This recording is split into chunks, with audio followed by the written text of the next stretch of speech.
Remplissez votre esprit de la parole de Dieu. Philippiens chapitre 2 verset 5 dit « Ayez en vous des sentiments qui étaient en Jésus-Christ ». Vous devez donc avoir la pensée de Christ et cela ne peut être fait que lorsque vous lisez la parole de Dieu.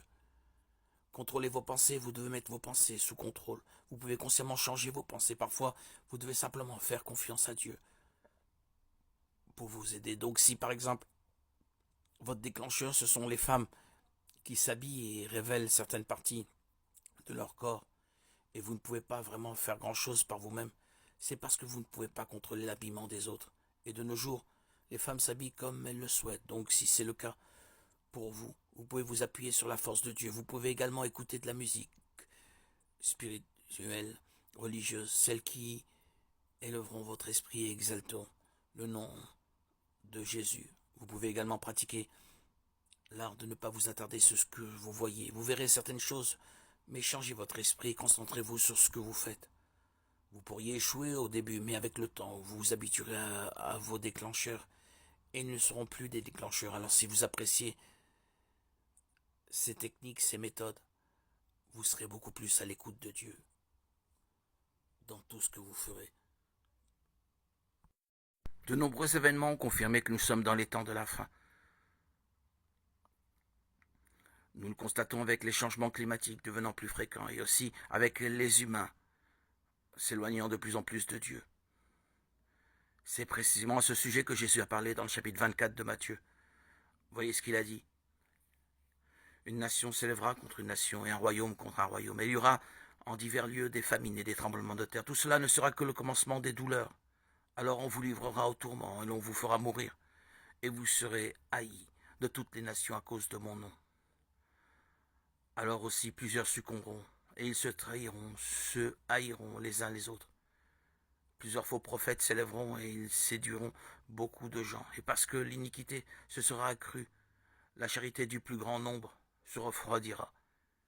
Percevez que la méchanceté est l'une des choses que Jésus a dit augmenter dans le monde juste avant son retour. C'est exactement ce qui se passe, n'est-ce pas? Ou pensez-vous que le manque d'amour pour les autres a augmenté par hasard? Celui qui le confirme pour nous est l'apôtre Paul. Lisons ce qu'il a écrit dans sa deuxième lettre à Timothée. Sache que dans les derniers jours, il y aura des temps difficiles, car les hommes seront égoïstes, amis de l'argent, fanfarons, hautains, blasphémateurs, rebelles, leurs parents, ingrats, irréligieux, insensibles, déloyaux, calomniateurs, intempérants, cruels ennemis des gens de bien, traîtres, emportés, enflés d'orgueil, aimant le plaisir plus que Dieu, ayant l'apparence de la piété, mais reniant ce qui en fait la force. Éloigne-toi de ces hommes-là. Nous vivons dans les derniers jours et c'est exactement ce que nous vivons aujourd'hui. Le péché domine le monde. Donc, soyons vigilants. Le péché de l'égoïsme est le premier péché souligné par l'apôtre Paul dans la deuxième épître à Timothée. L'égoïsme, si nous l'analysons de près, se produit déjà avec une grande force.